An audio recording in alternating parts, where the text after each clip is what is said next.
Depuis le début de l'année 2024, le marché crypto joue clairement avec nos nerfs. On a eu un Bitcoin qui est passé de 40 à 108 000 $, on entend partout des news fondamentales exceptionnelles, donc d'abord ça a été le halving, ensuite ça a été les ETF, on a eu BlackRock et les institutions qui ont multiplié les interventions médiatiques en faveur de Bitcoin, les banques qui comparent Bitcoin à de l'or numérique, ensuite ça a été l'élection de Donald Trump, un gouvernement des États-Unis pro-crypto, une réserve stratégique de Bitcoin qui est en train d'être mise en place. Pourtant, quand on regarde nos bacs crypto, on a l'impression qu'il se passe rien. C'est à se demander si les plus gros mouvements n'ont pas déjà été faits en mars et en novembre 2024 et que l'on se raccroche à une alt season qui a cessé d'exister. Le but de cette vidéo, ça va être de se baser sur des données concrètes pour faire un point complet du marché crypto et de répondre à 3 questions. En quoi le marché est différent de ce que l'on a vécu en 2021 et quelles sont les conséquences? Est-ce que le bullrun et l'alt season sont remis en question? Et à la fin de cette vidéo, je vais te révéler dans quoi investir en 2025 pour vraiment aller chercher des résultats. Tu vas voir, il s'est passé énormément de choses que l'on va décortiquer tout de suite. C'est parti. Ok, donc dans la première partie de cette vidéo, ce qu'on va faire, c'est qu'on va commencer par la base et on va voir en quoi le marché est différent de ce que l'on a vécu en 2021 et quelles sont les conséquences pour nous en tant qu'investisseurs particuliers. Avant les cryptos, c'était un Far West. Tout le monde pouvait faire x10 sur n'importe quel altcoin, mais aujourd'hui, le marché est bien plus structuré, il est contrôlé et il est influencé par des joueurs qui n'ont rien à voir avec le petit investisseur moyen. Et ici, je parle bien évidemment des institutions. En fait, ces institutions ont des armes que vous n'aurez jamais. Les institutions, ce ne sont pas juste des mecs avec plus d'argent, c'est un tout autre monde. Elles ont des moyens technologiques qui sont avancés, elles ont un réseau d'influence qui est énorme, elles ont des sources d'informations que vous ne verrez jamais, et des algorithmes qui traitent à la milliseconde. Et concrètement, ce que je vous ai mis à l'écran, c'est ce qu'elles ont et que vous n'aurez jamais. Donc au niveau des techniques avancées, eh bien, elles utilisent des algorithmes de trading haute fréquence qui détectent les meilleures opportunités, bien évidemment, avant tout le monde. Elles ont accès à un réseau et des contacts, donc elles sont en lien direct avec les régulateurs, les créateurs de projets et même les gouvernements. Elles ont accès à de la liquidité, donc elles peuvent acheter des millions de dollars, voire des milliards de bitcoins sans que ça apparaisse sur les exchanges grâce au marché OTC. Et elles ont bien évidemment des données en avant-première, elles ont des analystes qui scrutent chaque mouvement macroéconomique bien avant que vous ne lisiez un article sur Twitter, en plus des algorithmes. Là où nous, en tant qu'investisseurs particuliers, en tant qu'investisseurs retail, eh bien on a des techniques qui sont beaucoup plus simples, on a peu voire pas de contact, on a peu de capital et on a un accès tardif à l'information. Même si vous avez aujourd'hui 50-100 000 $ d'investis, bien évidemment c'est très peu de capital face aux capitaux des acteurs institutionnels. Et donc forcément, les institutions savent toujours où et quand le marché va bouger. Pourquoi? Parce que ce sont elles qui créent ces mouvements.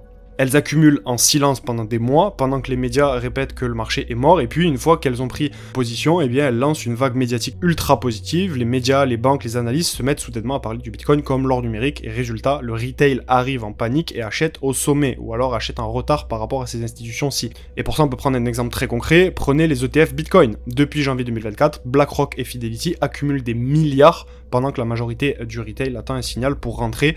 Et pour terminer, elles ont des objectifs, et ça qu'il faut capter, qui sont totalement différents d'un investisseur particulier. Le retail, lui, va jouer à court terme, donc il veut un x10 rapide et n'a aucune patience. Alors évidemment, on a tous plus ou moins de patience, mais par rapport à la patience qu'ont les institutionnels, eux, que le marché monte maintenant ou pas, finalement ils s'en fichent. Ce qu'elles vont faire, c'est qu'elles vont avoir une vision beaucoup plus long terme, elles vont accumuler, elles vont sécuriser, et surtout elles vont manipuler le sentiment du marché pour faire paniquer ou exciter le retail selon leurs besoins. Autre point important, c'est les régulations. Les institutions ne peuvent pas se permettre d'investir dans n'importe quoi. Elles vont privilégier les projets solides qui sont bien régulés et avec de véritables fondamentaux économiques. Et donc voilà pourquoi aujourd'hui, des narratifs comme les Real World Assets par exemple ou les Layer 1 attirent énormément de capital par rapport au reste du marché. Parce qu'évidemment, là on est dans un marché qui prend en maturité et donc les projets qui sont solides vont avoir tendance à mieux performer, en tout cas durant la première phase du cycle. C'est clairement ce qui est en train de se passer. Les seuls projets qui ont performé et qui sont toujours en positif, ce sont les plus gros leaders de leur secteur qui ont de véritables fondamentaux et qui sont en lien avec les institutionnels, comme par exemple on peut prendre le projet Ondo ou le projet XRP. Et donc ça, bien évidemment, c'est le premier point qui montre que depuis 2021, on a un marché qui a totalement changé. Les acteurs positionnés sur ce marché, ce ne sont plus les mêmes. C'est un marché qui est en train de s'institutionnaliser de plus en plus. D'ailleurs, c'est ce qu'on répète depuis des mois aux membres du canal Telegram spécialement dédié à la crypto. Le lien est en description si ça vous intéresse. Vous allez retrouver des actualités, des infos, des insights sur le marché. Vous allez pouvoir retrouver des projets qui seront analysés, des points, des vidéos, des vocaux. Vous allez retrouver tout un tas de choses. Mais c'est ce qu'on répète. Le marché des cryptos est un marché qui est en train de s'institutionnaliser. Le prochain bullrun sera un bullrun institutionnel. Ce qu'il faut comprendre également, c'est que ces acteurs institutionnels, forcément, ils achètent du Bitcoin, parce que c'est la différence entre un ETF spot Bitcoin et un ETF sur des contrats à terme, c'est que sur les ETF spot, pour pouvoir proposer ces produits financiers à leurs clients, les institutionnels doivent acheter du Bitcoin. Et donc on voit ça, c'est un petit peu le total holding Bitcoin amount des différentes institutions financières qui proposent justement ces différents produits financiers, et on voit qu'elles ont énormément de BTC, donc pour un total de plus de 1,2 million actuellement. Donc forcément, pour proposer ces produits financiers, elles doivent acheter du Bitcoin pour le proposer à leurs clients, elles doivent détenir ce Bitcoin, et donc forcément, elles se positionnent sur le marché, ce qui crée une pression à l'achat et un impact évidemment sur le prix et sur la demande pour une offre qui reste globalement la même. On a également d'autres institutions financières qui achètent du Bitcoin, non pas pour proposer des produits financiers à leurs clients, mais parce que c'est leur stratégie, tout simplement, MicroStrategy, qui a d'ailleurs relancé récemment ses achats de Bitcoin avec une levée de fonds de 21 milliards de dollars. Et je vous ai mis même un graphe pour vous montrer juste MicroStrategy, une seule institution financière détient plus de 500 000 bitcoins, et justement c'est cette courbe qui va être amenée à augmenter puisqu'ils ont levé 21 milliards de dollars pour acheter toujours plus de bitcoin. Et donc ça, c'est pas quelque chose qu'on avait sur le marché en 2021 et en 2017, ce qui prouve que le marché aujourd'hui a changé. Mais ce qu'on va faire, c'est qu'on va continuer dans cette dynamique avec d'autres éléments. Ensuite, ce qu'on peut faire ensemble, c'est tout simplement de regarder la taille du marché en termes de capitalisation boursière, donc la valeur totale, l'argent total qui était présente justement sur les cycles précédents, donc sur le cycle de 2021, et l'argent qui est présent aujourd'hui dans le cycle actuel. Donc si on prend le point bas, donc après le bull run de 2017-2018, eh bien on a eu un point bas de marché à 107 milliards de dollars. Donc après on a eu le bull run ici de 2020-2021, et on a eu un nouveau point bas en 2022 ici, sauf que ce point bas-ci, on n'est plus à 107 milliards, mais on a 853 milliards de dollars, donc 8 fois plus. Et donc, si on prend l'épicentre de l'explosion, donc le moment où on est parti en bull run, donc ceux qui savent pas, on a un bull market, un marché haussier, et on a un bull run. Ici, on a vécu un run, parce que tout s'accélère, c'est une course, tout va plus vite, que ce soit en termes de volatilité, mais également sur une horizon de temps qui va être beaucoup plus court. Donc c'est pour ça qu'on appelle ça un bull run. Et donc, quand on a eu l'explosion à ce niveau-ci du marché, on était à 400 milliards de dollars. Aujourd'hui, il y a beaucoup de personnes dans ce niveau-ci qui attendent la même explosion, une explosion, donc un bull run, une alt season, ce qui s'est produit sur le cycle précédent, mais sauf que le marché n'est plus du tout le même. On a une attente d'une explosion de marché, donc un bull run, sauf qu'aujourd'hui, on est à 2670 milliards de dollars. Ok?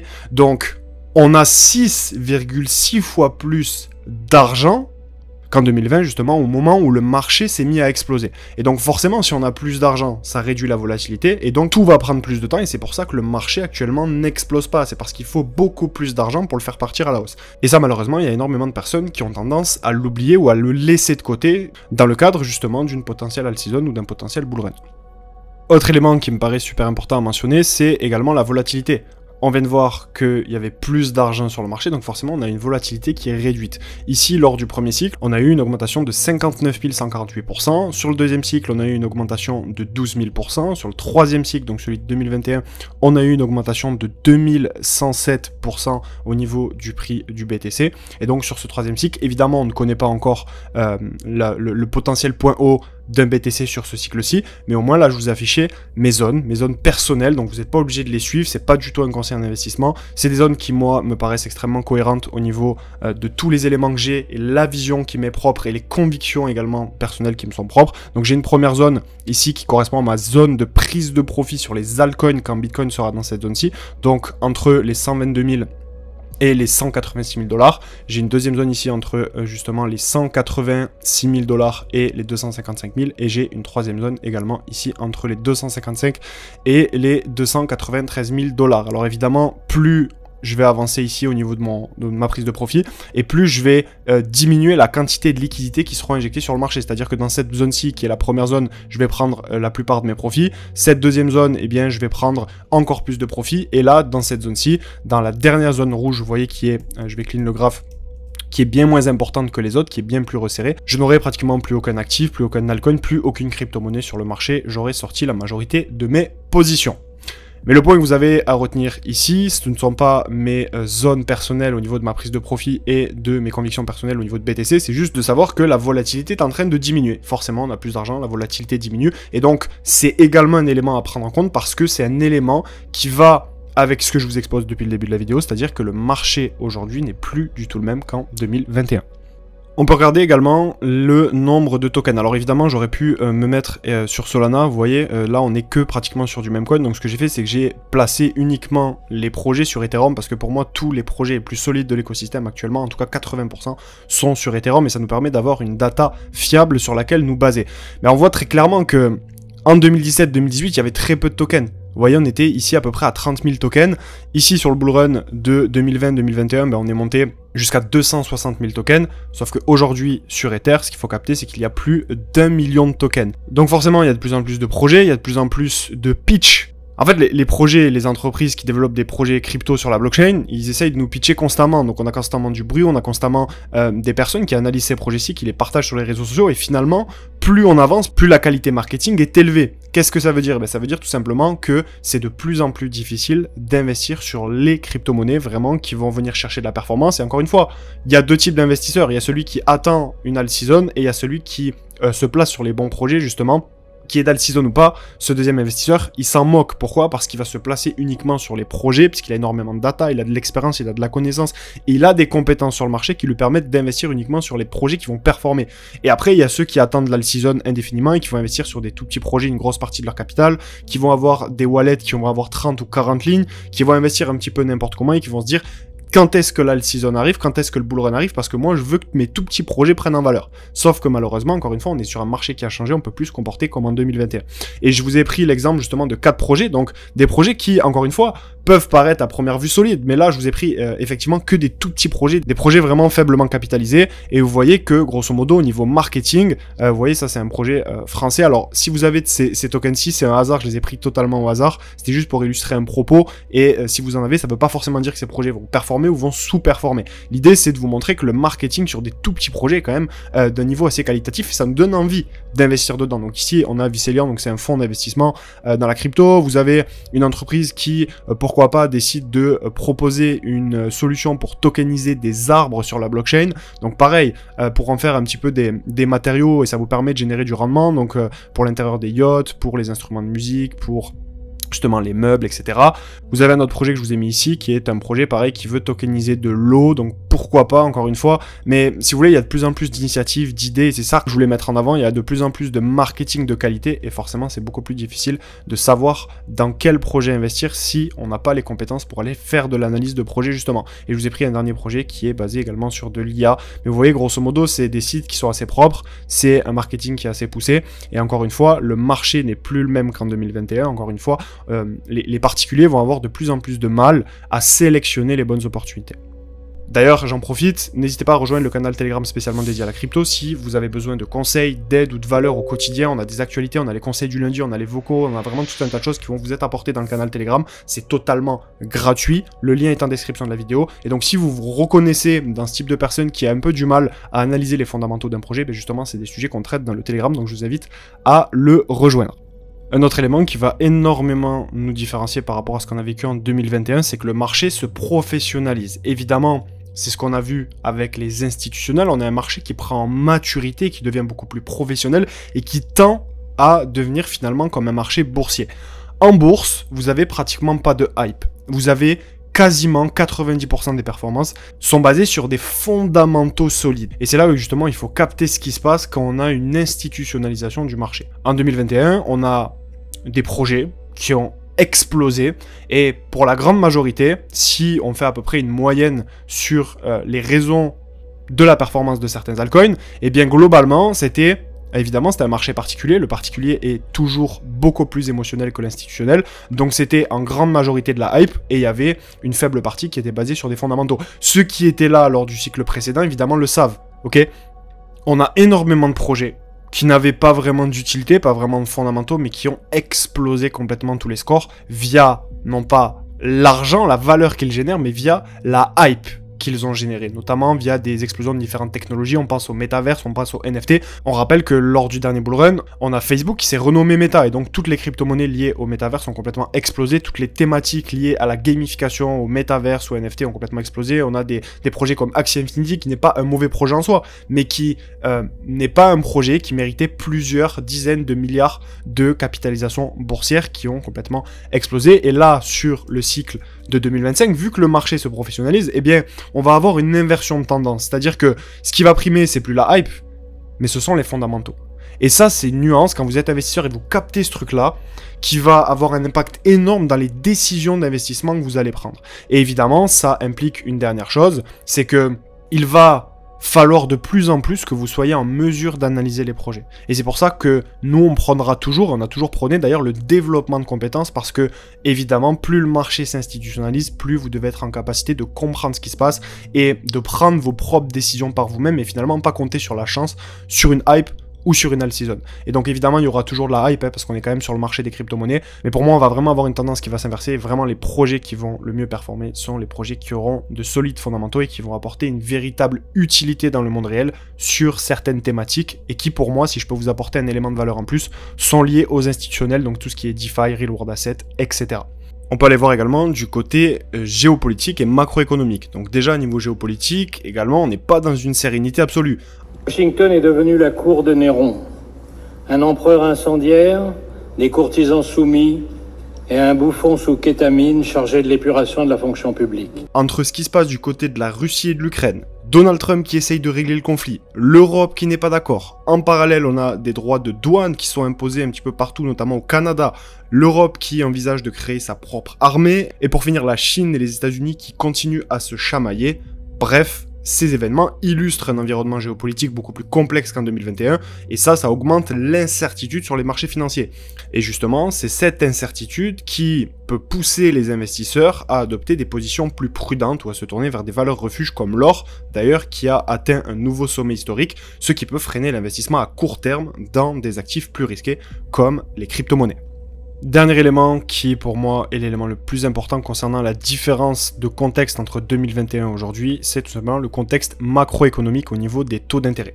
Ce qu'il faut capter, c'est que plus on va avoir des taux d'intérêt bas, et plus on va avoir d'argent qui va être injecté dans l'économie via les crédits qui sont accordés. Il faut aussi capter la notion d'échelle. Là on parle vraiment de centaines de milliards de dollars, voire milliers de milliards de dollars, entre le moment où on va avoir des taux d'intérêt qui vont être extrêmement élevés et des taux d'intérêt qui vont être extrêmement bas. C'est l'argent qui est accordé via les crédits, c'est l'argent qui se retrouve dans l'économie et donc sur les marchés financiers. Et c'est d'ailleurs pour ça que la Fed s'en sert comme pivot justement pour réajuster l'économie, parce qu'en baissant ses taux d'intérêt, elle augmente la quantité d'argent en circulation dans l'économie. En 2020, on a eu ici, à ce niveau-là, sur cette barre-ci, l'annonce du Covid. Et donc forcément, tous les pays du monde, pour relancer leurs économies et éviter une faillite des différents pays, tout simplement pour réinjecter de l'argent dans l'économie, ont baissé les taux. On a eu des taux qui étaient proches de zéro pendant une longue période, et c'est à ce moment-ci qu'on a eu le bull run de 2021, il ne faut pas l'oublier.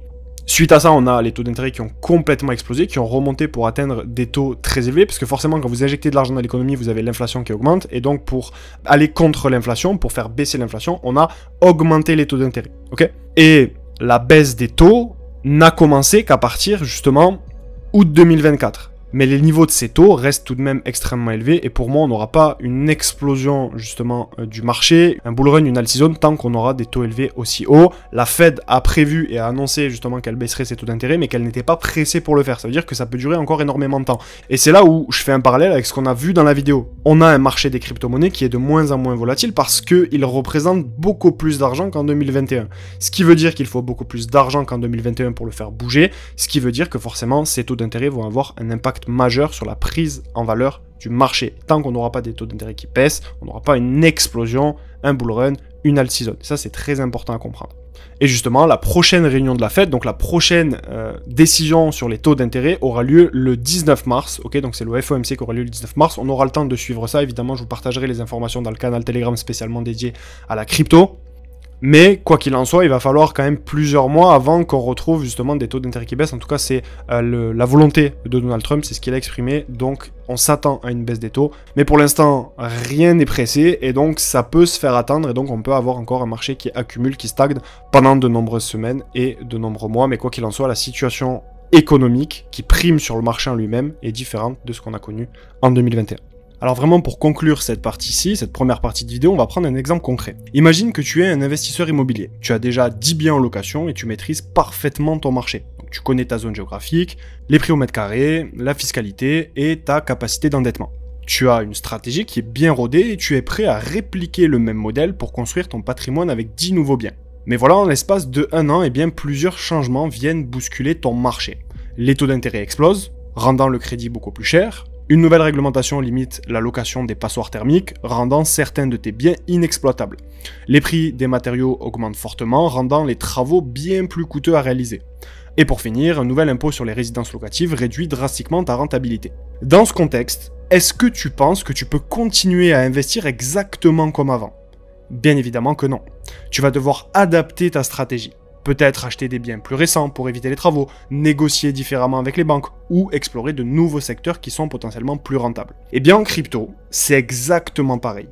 Le marché d'aujourd'hui n'a plus rien à voir avec celui de 2021, les acteurs ont changé, les règles du jeu ont évolué, et si tu continues à investir avec une vision qui est dépassée, eh bien tu vas malheureusement te faire écraser. Ok, maintenant qu'on a établi que le marché des cryptos était bien différent de ce qu'on avait connu en 2021, on va s'attaquer à la deuxième partie de la vidéo, à savoir est-ce que le bull run et l'alt season sont remis en question, et on passera à la troisième partie de la vidéo, à savoir comment s'adapter, comment bien investir dans tout le contexte que l'on a vu justement dans cette vidéo. Et on commence avec évidemment la première actualité. Alors je vais pas vous refaire tout ce qui s'est passé année post-halving, le fait que on a eu des ETF spot sur Bitcoin, Ether, etc. Je vais reprendre justement que les actualités qui se sont passées, les grosses news fonda qui sont extrêmement bullish, qui se sont produits justement cette année. Donc on a évidemment l'année qui a commencé avec un nouveau président des États-Unis, le 47e président des États-Unis qui est Donald Trump et qui évidemment a fait exploser le prix du Bitcoin de 20 000 $ suite à son élection. Pourquoi ? Parce qu'il avait annoncé énormément de choses favorables pour le développement de cet écosystème et justement c'est exactement ce qui s'est passé. Donc déjà on a Donald Trump qui veut faire des stablecoins un pilier du système financier américain, donc pareil, ça c'est extrêmement bullish. On a également une administration qui est pro-crypto, donc on a Donald Trump qui a nommé le milliardaire David Sachs au poste de tsar de l'IA et des cryptos. Le but c'est de faire un groupe de travail pour discuter de la potentielle intégration des crypto-monnaies justement au sein du gouvernement américain, au sein de l'économie américaine et forcément au sein de l'économie mondiale par ricochet. On a également le président de la SEC, donc Gary Gensler, qui nous a cassé les pieds pendant des années, qui a été vraiment un frein au développement de l'écosystème crypto sur du long terme, qui a démissionné et qui a été remplacé par Mark Uyeda. Et Mark Uyeda, c'est tout simplement ce monsieur qui d'ailleurs, dès la prise de ses fonctions, a abandonné la régulation stricte des plateformes de crypto voulue par justement l'ancien président de la SEC Gary Gensler, ce qui a marqué un tournant dans l'approche américaine de la régulation du secteur. Forcément, quand on a un marché qui se régule, ben forcément ça veut dire moins de friction et donc plus de liquidités injectées sur le marché, ce qui peut favoriser une appréciation des prix sur le moyen long terme. On a également la grosse news qui est tombée il y a quelques jours, donc c'est celle-ci, c'est que les États-Unis ont tout simplement créé une réserve stratégique de Bitcoin et ils ont également indiqué qu'ils pourraient vendre de l'or pour financer leur réserve stratégique. Donc évidemment, on n'a pas tous les tenants, les aboutissants, mais ce qui est sûr, c'est que les États-Unis ont actuellement 200 000 bitcoins et qui vont être amenés potentiellement dans le futur à en acheter de nouveau. Donc ça, pourquoi c'est ultra bullish? Parce que tout simplement, ça peut créer un précédent et inciter de nombreux autres pays à créer des réserves stratégiques de Bitcoin. Et Bitcoin passerait en seulement quelques années d'un actif qui est sous-estimé, sous-coté, qui est critiqué et qui est mal vu par, évidemment, la majorité des investisseurs dans le monde, un actif qui deviendrait l'un des piliers centraux de la conservation de valeur numérique sur du long terme. Alors le but c'est de pas de passer 10 minutes sur les actualités, j'ai essayé de faire très bref, mais c'est pour poser un cadre pour ce qu'on va voir par la suite. On a également la SEC qui a abandonné les poursuites pour des grosses entreprises crypto, donc Binance, Coinbase, OpenSea, Robinhood, Consensus, etc. Donc il y a de nombreuses sociétés qui étaient poursuivies et ces poursuites ont été tout simplement abandonnées depuis la prise de contrôle de l'agence le 21 janvier. Les changements sous Uyeda ont été immédiats, donc action-réaction, les promesses de Donald Trump pour l'instant sont prises et ça c'est ultra bullish pour la suite. Autre élément fondamental très important, on est dans une année post-halving et c'est l'occasion pour moi de vous présenter un indicateur qui s'appelle le Bitcoin Halving Cycle Profit où on va tout simplement prendre des unités de temps qui sont fixes et les reporter sur chaque cycle pour voir un petit peu ce qui se passe. Donc vous voyez, il y a 3 unités de temps. Globalement, je vais zoomer un petit peu le graphique.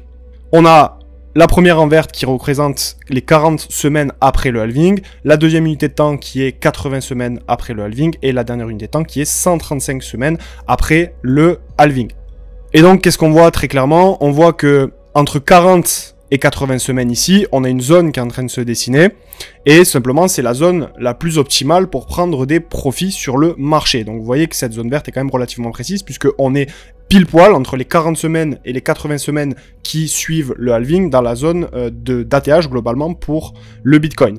Et du coup, la dernière mesure, c'est 135 semaines après le halving, et vous voyez qu'on est globalement sur le point bas. Et donc l'idée, ça va être de reporter ça sur tous les cycles pour voir qu'est-ce qui se passe jusqu'à arriver au cycle actuel qu'on est en train de vivre. Donc si on prend du coup le halving de 2016, donc qui a été le second halving, et qu'on reporte pareil les 40 semaines et les 80 semaines, vous voyez que pareil, on est dans une zone globalement qui est extrêmement pertinente. D'ailleurs, plus on avance ici dans la zone verte et plus on arrive en surchauffe, donc plus c'est le moment de prendre des profits. Vous voyez que sur la dernière zone verte, eh bien on est pile poil sur l'ATH du bull run justement de 2016-2017.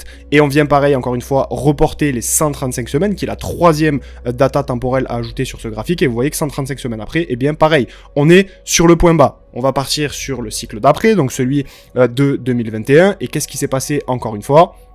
Eh bien on a eu notre point bas ici, on a eu notre halving en 2020, et entre 40 et 80 semaines, et bien pareil, on était dans une zone optimale pour prendre des profits, et on a atteint tout simplement dans la dernière hachure verte, qui est la couleur la plus chaude, donc le moment de surchauffe où vraiment c'est le moment de prendre des profits, et bien l'ATH du cycle de 2021 sur le marché crypto. On va encore une fois reprendre nos 135 semaines pour essayer de voir si ça correspond avec le point bas, et évidemment, qu'est-ce qui se passe? Ça correspond avec le point bas que l'on a eu justement en 2022. Donc 135 semaines après, toujours de manière extrêmement cyclique, extrêmement coordonnée, extrêmement précise, on a eu notre point bas sur le marché crypto. Et donc ce qu'on va faire, c'est qu'on va voir ce qui se passe sur ce cycle, maintenant qu'on a observé les datas précédentes, et voir ce qui est en train de se passer. Donc on a eu le halving justement en 2024 ici, et donc si on vient reporter nos 40 et nos 80 semaines, on est dans cette zone-ci. Donc qu'est-ce que ça veut dire? Ça veut dire que selon cet indicateur, encore une fois, à apporter en confluence avec tous les autres indicateurs et tous les autres éléments que nous allons voir dans cette vidéo. Et donc qu'est-ce qu'on voit? On voit tout simplement qu'il nous reste encore de la marge avant d'atteindre les 80 semaines, donc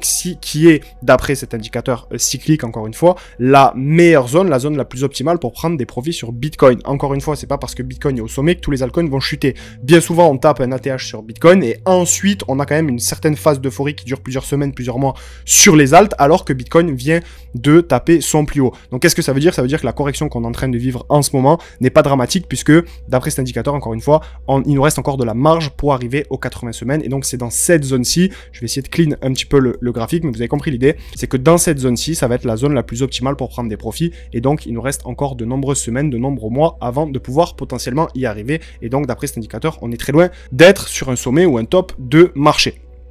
Alors évidemment, si on se pose la question de est-ce que le bull run ou l'alt-season est remis en question, c'est parce qu'on a eu une grosse correction sur ces dernières semaines sur Bitcoin, et forcément les altcoins ont pris encore plus cher. Donc on est sur une correction de 29%, et donc c'est important dans ces moments-ci de prendre du recul, de dézoomer et de voir un petit peu ce qui s'est passé sur les précédents cycles. Alors ce que j'ai fait, c'est que j'ai retracé un petit peu toutes les corrections qui se sont produites sur le cycle précédent et sur le cycle actuel. Évidemment, je vous ai pas pris les bear market parce que ça n'aurait absolument aucun intérêt.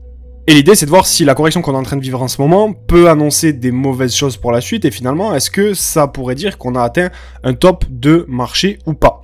Donc depuis le bottom de 2018, avant d'enclencher justement le bull run de 2020-2021, on a eu énormément de chutes. Donc vous voyez que entre ce point-ci et ce point-ci, on est sur un marché haussier, donc on est sur un bull market et pas un bull run. Et on a eu une première correction de 53%, une deuxième de 63%, ensuite on s'est pris 21%, donc pour ceux qui étaient présents sur le marché à cette époque-ci. Ensuite ça a été 30%, 55%, 25%, et évidemment le Bitcoin entre-temps est passé à chaque fois sur des niveaux historiques, a fait ATH sur ATH pendant cette période-ci. Donc sur ce cycle actuel, c'est exactement la même chose qui est en train de se passer. On a eu 22%, on a eu ici 20%, ensuite on a eu 21%, encore 21%, on a eu une correction qui a pris la forme d'une réaccumulation. Réaccumulation, pour ceux qui ne savent pas, c'est tout simplement cette forme-ci où on est venu réaccumuler des positions dans des zones d'intérêt qui étaient tout simplement extrêmement pertinentes pour revenir chercher de la liquidité. Donc quand on vient faire des corrections, ce qu'il faut savoir, c'est qu'on vient chercher de l'argent, et c'est ça qui permet au marché de repartir sur des nouveaux plus hauts. Donc à chaque fois qu'on a eu des grosses corrections, vous voyez, ici on a eu une correction qui s'est suivie d'une expansion, on a eu ici une correction qui s'est suivie d'une expansion, là on a eu une correction qui a pris la forme d'une réaccumulation qui s'en est suivie d'une expansion. À chaque fois c'est pareil, c'est correction, expansion, parce qu'on a besoin justement de venir chercher cet argent. Et quand on dézoome, qu'on prend du recul, on se rend compte qu'on est simplement à 29%, qu'on est en train de revenir, si je zoome un peu plus sur mon graphe, Sur des niveaux de liquidité qui sont extrêmement pertinents, ici on est venu combler la VG, il y a une autre VG ici à venir combler, et on voit qu'on est vraiment revenu chercher, encore une fois ce que je vous disais tout à l'heure, de l'argent, et donc c'est extrêmement simple pour que le marché puisse potentiellement repartir chercher de nouveau plus haut. Donc encore une fois, ce qu'il faut capter, c'est qu'on est sur une zone psychologique, la zone des 100K qui est extrêmement difficile à passer, donc tout prend plus de temps et c'est normal, tout comme la zone de réaccumulation qui a duré d'ailleurs ici plusieurs mois, hein, on était sur à peu près 200 jours de réaccumulation. Et bien pourquoi on était sur cette zone-ci et que ça a été une zone extrêmement complexe à passer? Et bien tout simplement parce qu'on était sur les niveaux des anciens ATH du précédent cycle. Et c'est exactement le même principe avec ce qui est en train de se passer. On n'a pas passé les 100 000 $, on n'a pas éclaté les 100 000 $, tout simplement parce que c'est une zone qui est extrêmement complexe. Et justement, donc la correction qu'on est en train de vivre, et c'est ce qu'il faut retenir de ce point technique, ne remet absolument pas en cause un bull run ou une all season. Une grosse partie de la vidéo, ça a été de vous montrer à quel point le marché devient institutionnel et donc forcément ce qu'il faut faire pour avoir des datas fiables sur le marché, il faut aller regarder ce que font ces acteurs institutionnels et donc on va regarder le Bitcoin Total Balance and Balance Change of Large Holders, donc les personnes qui détiennent entre 1000 et 10 000 Bitcoin.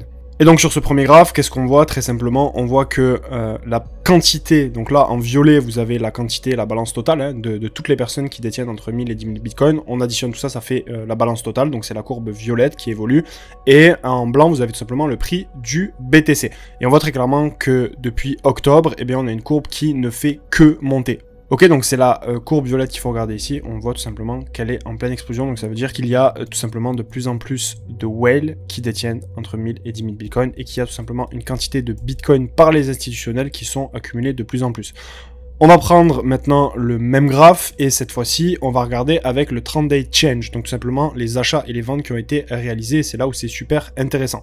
Le premier élément intéressant, c'est que tout simplement, ici on voit que sur les 30 derniers jours, eh bien, on a les whales qui ont accumulé plus de 65 000 bitcoins. Ok, donc pendant qu'on a une grosse correction où il y a la masse qui panique, et bien évidemment, c'est toujours une histoire de contrepartie acheteuse et vendeuse. Donc pendant que les faibles paniquent, évidemment, les gros institutionnels qui, on l'a vu en début de vidéo, ont beaucoup plus d'armes pour évoluer et être gagnants sur ce marché, et bien eux continuent d'accumuler. Et plus la chute est violente, et plus tout simplement eux, ils accumulent. L'autre élément qui est super intéressant à regarder, c'est tout simplement on a enlevé le 30-day change et on est resté uniquement sur la balance totale et le prix du Bitcoin. Donc là, c'est de janvier 2022, depuis le début de l'année, jusqu'à aujourd'hui. Et donc, qu'est-ce qui se passe? On voit très clairement que on a une baisse qui s'est prolongée sur Bitcoin, et on voit que au début, justement, de cette baisse, on a eu une grosse chute. Donc là, ça veut dire que les whales, les gros investisseurs ont manipulé le marché, ont pris énormément de profits, ont vendu tout simplement leur Bitcoin, et que c'était au début de la correction, et qu'après la correction, évidemment, elle a pu se poursuivre. Et pendant que cette correction justement sur BTC s'est poursuivie, et bien on a eu quoi? On a eu la balance qui est automatiquement remontée, et on voit que durant la dernière phase, donc la phase la plus violente au niveau de la correction, donc vraiment le moment où c'est l'épicentre de la panique, où les personnes ne croient plus au marché, qu'elles recontinuent d'accumuler. On a eu un pic immense justement sur cette phase-ci, mais grosso modo ce qu'il faut retenir, c'est qu'elles ont vendu au début de la correction et qu'elles ont continué à racheter toute la baisse en profitant justement de la panique générale sur le marché. Et donc évidemment, tout ça c'est ultra bullish parce que ça montre ce que font les plus gros, ce que font les plus informés, ce que font les personnes qui maîtrisent le mieux le marché, qui ont toutes les armes pour évoluer dans ce marché, et eux, qu'est-ce qu'ils font? Ils sont en train tout simplement d'acheter la correction. Alors ok Moons, tout ça c'est super intéressant, mais concrètement, où on en est du cycle, et pourquoi mes altcoins ne performent pas? Est-ce que ça veut dire qu'on n'aura pas de bull run, pas d'all season, ou est-ce que tout simplement c'est pas le bon timing? En fait, il faut capter que le marché des cryptos, c'est un marché qui est ultra risqué, qui fait partie des marchés les plus risqués, et donc forcément les investisseurs prennent les actifs dans l'ordre de risque. Ok, donc ça commence toujours au niveau des déplacements de liquidité par Bitcoin, ok, et donc la phase 1 c'est Bitcoin, la phase 2 c'est Ether, parce qu'en fait on descend au niveau du risque. Une fois qu'on a pris des profits justement sur ces premières phases, eh bien on va sécuriser une partie des profits, en tout cas les institutionnels c'est comme ça que ça fonctionne, et elles vont potentiellement réinjecter une partie dans des actifs plus risqués parce qu'elles connaissent le marché, elles connaissent l'euphorie, elles ont des datas, elles voient ce qui se passe, et donc ensuite ça va être la période où les capitaux vont être injectés vers les large cap, après ce sera les mid cap, et ensuite ce sera les low cap, et là on sera au summum justement de l'euphorie sur le marché. Et ce qu'il faut capter, c'est que pendant toutes ces étapes-ci, eh bien, on va avoir des capitaux externes qui vont rentrer, donc tout simplement les investisseurs via des news fondamentales, de la régulation, tout un tas de choses, et on va avoir les capitaux internes. Donc ce que je viens d'évoquer avec vous, c'est tout simplement les capitaux qui vont se déverser un petit peu comme une cascade de Bitcoin à Ether, au large cap, au mid cap, au low cap. Et actuellement, quel est l'actif qui a surperformé le marché? Eh bien, c'est Bitcoin. Est-ce que Ether a surperformé le marché? La réponse est non. Donc ça veut dire quoi très concrètement? Ça veut dire qu'on est encore dans l'étape 1 et que oui, cette étape 1 dure extrêmement longtemps, mais on n'a ni eu d'étape 2, ni eu d'étape 3, ni eu d'étape 4, ni eu d'étape 5. Et donc forcément, ça veut dire quoi? Ça veut dire que, bien évidemment, que nous ne sommes pas sur un top de marché. En tout cas, c'est mes convictions profondes, c'est nos convictions profondes chez Taurus Analysis. Et le marché aussi est typique, qui est un petit peu le même schéma, mais présenté différemment. C'est qu'on a toujours en début de cycle une surperformance de Bitcoin. Ensuite, on va basculer tout simplement vers la deuxième phase où on va avoir une grosse période de surperformance des Ethereum et des alts, des gros alts. Et ensuite, on va avoir une dernière période qui est le dernier carré orange ici. On va avoir une surperformance des altcoins et tout à la fin du cycle, ici même, eh bien, on va avoir une explosion des shitcoins et des NFT. Et donc là, ce sera un énorme signal que l'euphorie a atteint son paroxysme, que le FOMO a atteint son paroxysme, que la hype a atteint son paroxysme et donc qu'on arrivera potentiellement sur un marché baissier. Avant de passer à la conclusion de cette vidéo et de vous dévoiler vraiment comment finalement investir dans ce contexte qui est extrêmement particulier, dans ce marché qui est en train de changer et de s'institutionnaliser, j'ai deux éléments à voir avec vous. Le premier, c'est tout simplement le Fear and Greed Index qui est encore une fois annonciateur. Quand on connaît les marchés financiers, on sait que un graphique de prix, c'est tout simplement une représentation visuelle de la psychologie du marché. Et donc pour mesurer la psychologie du marché, on se base en crypto sur le Fear and Greed Index qui est un excellent indicateur. Et on voit très clairement trois zones se dessiner que je vous ai entourées en orange. La première, c'est la crise du Covid-19 où on a atteint un niveau ici au niveau du Fear and Greed qui était compris entre 10 et moins. On a eu une deuxième fois ce niveau qui a été atteint en dessous de 10 lors du point bas du bear market justement de 2021-2022. Et le troisième point, on a atteint justement cette zone de 10, et bien c'est tout simplement en ce moment même. On vient justement de toucher ce point-ci alors que on n'est pas du tout dans une crise. Ni Covid, ni point bas de bear market. On est dans un contexte qui est totalement bullish, c'est-à-dire un président pro-crypto, une réserve stratégique de Bitcoin aux États-Unis, les États-Unis qui veulent faire de leur pays la capitale mondiale pour les cryptos, ce qui va entraîner forcément des réactions en chaîne, et un timing parfait pour un bull run, encore une fois, quand on a la vision long terme et qu'on connaît le fondamental, l'analyse technique, l'analyse on-chain, toujours pareil, le développement de compétences primera toujours sur le reste. Et donc ça veut dire quoi? Ça veut dire que la psychologie du marché, elle aussi, nous indique que nous allons potentiellement atteindre une zone de retournement, une zone où on va revenir chercher de nouveaux ATH sur BTC dans les prochaines semaines et les prochains mois. Donc bien évidemment, quand tout le monde capitule, c'est un signal extrêmement puissant que le marché est prêt à repartir de plus belle à la hausse. Évidemment, le marché ne va jamais dans le sens de la masse. Et le dernier élément que je voulais voir avec vous dans cette vidéo, c'est tout simplement une clé qui est tout simplement pour moi primordiale à comprendre. Les marchés financiers sont drivés par tout simplement la psychologie. Et ce qu'il faut capter, c'est qu'un top de marché, ça c'est vraiment une clé que je vous partage ici, ne se forme jamais dans la peur, mais toujours dans l'euphorie, ok?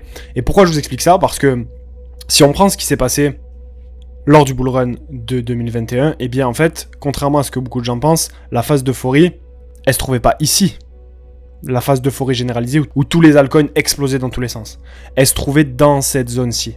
Et ce qu'il faut savoir, c'est que graphiquement, techniquement parlant, à partir de justement ce point-ci, qui est un retournement de marché, eh bien on était déjà passé en bear market, mais il y a eu de l'euphorie jusqu'ici.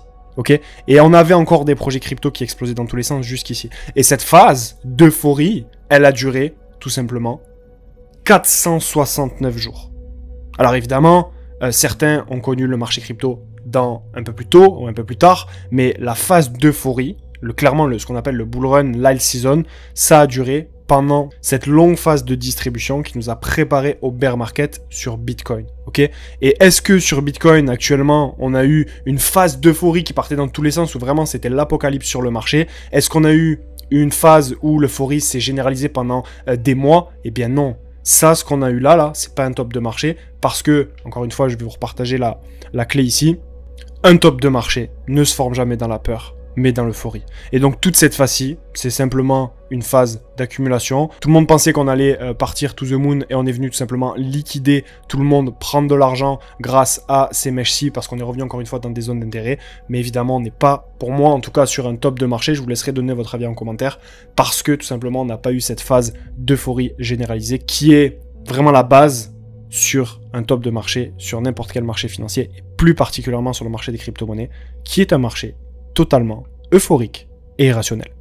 Pour conclure cette vidéo, je vais vous laisser avec un résumé, avec les conseils que je partagerai à un membre de ma famille s'il souhaitait investir dans le marché des crypto-monnaies.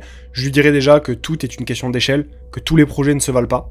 Deuxième point, je lui dirais d'investir dans des projets solides avec de véritables fondamentaux parce que, comme on l'a vu dans cette vidéo, le marché devient institutionnel et donc forcément on tend sur un marché qui devient de plus en plus comme celui de la bourse et donc forcément c'est de plus en plus les actifs avec de solides fondamentaux qui vont performer. Troisième conseil que je lui donnerai, c'est qu'il est intéressant de se positionner sur des narratifs qui apportent de la valeur aux institutionnels, donc typiquement les real world assets et la DeFi pour ne citer que. Le quatrième conseil, je lui dirais de ne pas sous-estimer les fortes capitalisations et que c'est pas parce qu'un projet est capitalisé à 1 milliard, 2 milliards, 3 milliards qu'il ne pourra pas aller chercher de belles performances sur ce cycle. Je lui dirais également d'avoir une stratégie de prise de profit en béton, d'avoir un premier TP avant x5 et de ne pas mettre 50% de son bag sur des petits projets à faible capitalisation en espérant aller battre le marché et réaliser des performances exceptionnelles. C'est la fin de cette vidéo, j'espère qu'elle vous aura plu. Si c'est le cas, n'hésitez pas à laisser un like, à vous abonner à la chaîne YouTube et surtout, rejoignez le canal Telegram spécialement dédié à la crypto. Je vais vous faire une vidéo dans laquelle je vais vous apprendre plus en profondeur à savoir comment investir dans ce contexte qui ne fait qu'évoluer. Le lien est en description de la vidéo. Quant à moi, je vous dis à très vite. C'était Muntorus. Ciao, ciao.